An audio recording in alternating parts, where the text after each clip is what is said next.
வணக்கம். Jayanthi tips and videos. இன்றைக்கி சொல்கிற டிஃபன் அவுள் உப்புமா.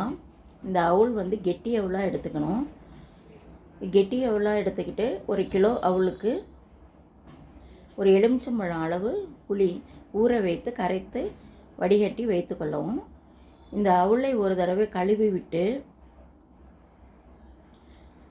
அதில் தண்ணீரெல்லாம் வடித்துவிட்டு இந்த கரைத்து வைத்திருந்த புளித்தண்ணியை அதில் ஊற்றி அவளுக்கு சமமாக, அவளுக்கு கீழேயும் தண்ணி இருக்கக்கூடாது, மேலேயும் 1 இன்ச்சு இருக்கக்கூடாது, அவளுக்கு சமமாக தண்ணீர் வைத்து புளித்தண்ணியை வைத்துவிட்டு உப்பு, மஞ்சத்தூள், பெருங்காயத்தூள், வெல்லம் ஒரு கட்டி போட்டு, இந்த வெல்லம் புளியின் எரிப்பை எடுப்பதற்காக போடுவது, சுவையை கூட்டி கொடுப்பதற்காக போடுவது.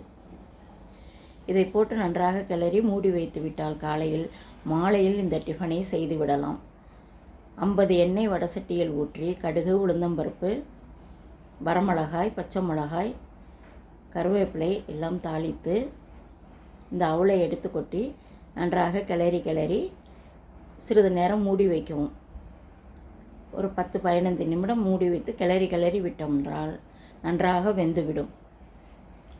அதன்பின் அரை மூடி தேங்காயை திருவி அதில் கொட்டி கிளறி இறக்கி சூடாக பரிமாறலாம். இதற்கு தயிர் கூட தொட்டு கொண்டால் நன்றாக இருக்கும். இல்லை என்றால் அப்படியே சாப்பிடலாம்.